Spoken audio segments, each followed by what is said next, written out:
Shalom Uvracha, bienvenue sur Torah de vie. On est toujours dans le Shulchan Aruch, dans ce code de loi, ce qu'on appelle la loi juive. On est dans le chapitre 156 et la halakha bet, le deuxième paragraphe. La dernière fois, nous sommes arrêtés sur l'importance de la parole, l'engagement de la parole. Lorsqu'on dit oui, ça doit être un oui, un non, ça doit être un non. Je voudrais maintenant m'arrêter avec vous, non plus sur la parole, mais sur la pensée. Tout le monde sait qu'une personne va s'exprimer à travers trois choses, sa pensée, sa parole et son action. Tout le monde se rappelle ce que Rabbi Shneur Zalman décrit dans le Tanya, dans le 4e chapitre du Tanya, les levushim, ce qu'on appelle les vêtements de la personne. Il y a ses sentiments, mais ces sentiments vont s'exprimer à travers des vêtements, c'est-à-dire quelque chose qui n'est pas le fin fond de lui, mais ce qu'on appelle la pensée, la parole et l'action. La pensée est quelque chose qui est à nous-mêmes. C'est vrai que c'est un vêtement par rapport à ce que nous sommes capables de comprendre, par rapport à ce que nous sommes capables de ressentir, qu'il y a quelque chose de beaucoup plus profond. La pensée, c'est qu'un écran à ce que le projecteur va émettre dessus, qui est ce que je comprends, ce que je ressens. Mais cette pensée est à moi, c'est un écran interne. À l'intérieur de moi, je sais ce que moi je pense, ce que je pense, l'autre ne sait pas. Ce que l'autre pense, je ne sais pas. À quel moment mon moi commence à être en contact avec l'autre, c'est au niveau de la parole. Et donc la pensée est un monde qui est propre à nous. Donc on pourrait se dire, ce monde de cet engagement, que lorsqu'un homme a dit oui, a dit non, dans le business, ou comme je vous ai dit la dernière fois, dans l'éducation, ou dans le couple, ou dans la vie sociale entre deux personnes, même si ce n'est pas spécialement le business, mais l'engagement, comme le dit le Chinour, qu'un homme, c'est sa parole. On pourrait se dire, oui, ça c'est bien lorsque j'ai dit, donc l'autre a de quoi m'attraper. J'ai dit, il a entendu, donc je me suis fait avoir, puisqu'il a entendu ce que j'ai dit. Nous dit le Shulchan Aruch, ne pense pas ainsi. Cet engagement-là, cette valeur-là, est beaucoup plus profonde que cela. Cette notion-là d'être un homme, d'être quelqu'un de valeur, qu'un mot est un mot, même si tu l'as dit à l'intérieur de toi-même. Et je vous lis les mots du Shulchan Aruch. Dit la halakha, la loi, afilu machashava, même une pensée, chez nigmera belibo. Ici, on ne parle pas d'une pensée qui vient de me passer, parce que vous savez, des fois, il y a une multitude de pensées qui peuvent penser, un homme pourrait se dire, je vais donner à la tzedakaton, ou je vais faire ça, mais c'est une pensée qui m'est effleuré l'esprit. Je parle nigmera belibo, quelqu'un qui a décidé, il faut que je fasse ça pour aider Reuven. Il faut que je fasse ça par rapport à telle et telle chose. Nigmera belibo, dans mon cœur, ça y est, j'ai décidé, mais je ne l'ai dit à personne. Ça reste entre moi et moi. Et si je change d'avis, personne ne le saura. C'est entre moi et le Créateur. Nous dit le Shulchan Aruch, même une pensée que la personne a décidé à l'intérieur de lui, Tov, c'est pas une obligation, mais c'est Tov. Tov, c'est bien, dit le Shulchan Aruch, Tov, c'est bien, les kaima, de l'accomplir. À qui on s'adresse, dit le Shulchan Aruch, kol mi sheyesh beyado yirat shamayim.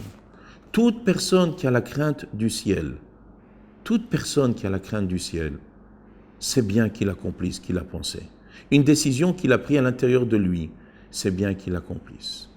La crainte du ciel n'est pas quelque chose qui est réservé aux gens particuliers. C'est un pasouk dans la Torah. Le pasouk dit « Et Hashem Elokecha tira ». J'ai un devoir de craindre Hashem. Alors c'est sûr que ce n'est pas quelque chose de facile, c'est un travail. Comme on va voir plus tard, qu'on aura l'occasion d'étudier, j'ai un travail de pouvoir développer à l'intérieur de moi cette crainte.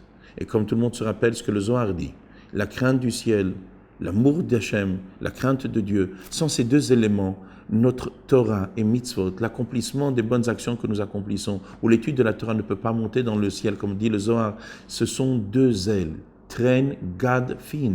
Elles sont deux ailes qui nous permettent que tout ce que nous allons accomplir, les parchaleila, de monter dans le ciel. Notre Torah et mitzvot, sans cette crainte du ciel, sans cet amour d'Hachem, sans cette crainte d'Hachem, ne peut pas monter. À tel point que tout le monde se rappelle l'histoire du Baal Shem Tov, qui est arrivé dans une ville et il est rentré dans une synagogue qui était un petit peu à l'époque anti-chassidisme.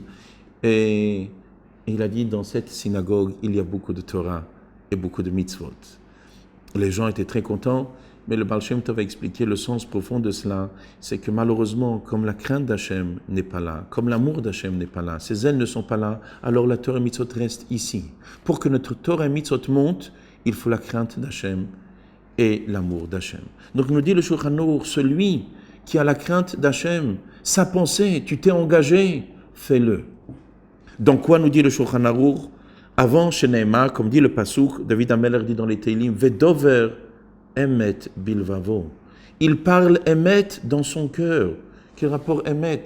Mais j'ai rien dit. En quoi ça concerne l'autre? L'autre n'est même pas au courant. Pourquoi on parle de Emet Bilvavo dans son cœur? Parce que le Emet n'est pas relié avec l'autre. Le Emet, c'est quelque chose qui est relié avec moi-même. Et la vérité, dit le Ralbag, que même ce commentateur explique que le Emet, c'est même pas relié ni avec moi ni avec l'autre. A Emet maskim le'atzmo mikol tzad. Le Emet est parfait et entier avec lui-même d'une manière intrinsèque. Celui qui est attaché avec ce Emet, donc même si c'est Bilvavo, ça le concerne à lui. L'autre n'est pas là. Nous dit la Torah, Vedover Emet, dit David Ameller, Bilvavo, dans ton cœur aussi, sois Emet. Donc vous imaginez à combien Akadosh Baruch Hu veut nous redresser, à combien Akadosh Baruch Hu attend de nous que notre vie soit une vie différente. Essayez de vous imaginer, on a pensé, on le prend comme argent comptant. Non pas comme une traite, non pas comme un chèque qui peut revenir impayé, mais comme de l'argent comptant. J'ai pensé, je suis arrivé à une conclusion que je vais faire quelque chose de bien, ça devient un engagement. Et nous dit le Shulchan Aruch, il ne faut pas croire que cela parle de n'importe quoi. Medvarim amurim, nous dit le Shulchan Aruch. Dans quel cas on parle bedavar shebeino lechaveiro. Lorsqu'on parle de quelque chose qu'on veut faire, quelque chose de bien vis-à-vis d'autrui. J'ai décidé de faire quelque chose pour autrui, ça y est, je vais au bout. Mais l'autre, il ne le sait même pas. Il ne sait même pas que j'ai décidé, il ne sait même pas que j'ai annulé. Nous dit la halakha, tu es Yireh Shamayim, tu as la crainte du ciel. Et cette crainte du ciel, c'est quelque chose qui te concerne. Dit le Shulchan Aruch, accomplis-le. Réalise, mets en pratique ce que David Ameller dit.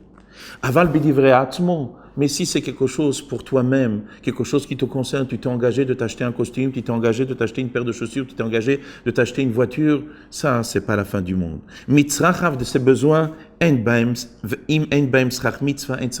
si c'est pas relié avec une mitzvah, il n'y a pas un devoir de les accomplir.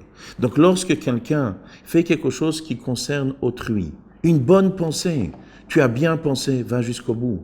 Et même si ça te concerne que toi. Et si c'est quelque chose qui te concerne à toi-même, si derrière cela, c'est relié même smach mitzvah, c'est quelque chose qui est relié avec une mitzvah. C'est même pas la mitzvah, c'est smach mitzvah, ça te permet à soutenir une mitzvah. Tu l'as pensé, tu l'as décidé, accomplis-le.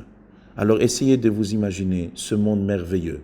Des êtres, Toho Kebaro, à l'intérieur, à l'extérieur. On essaye de vivre l'engagement. Ce que le monde entier aujourd'hui est incapable de s'engager.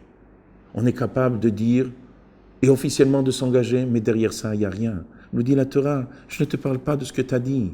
Tov, c'est aussi bien de faire quelque chose que tu as pensé. Alors, demandons à Hachem que si la Torah nous le demande, c'est qu'elle nous donne les moyens de le faire. Que chacun de nous va essayer de rentrer dans cette dimension. Et vous allez voir comment notre vie va changer. Nous allons passer d'une vie médiocre à une vie extraordinaire. Merci pour tout et à bientôt.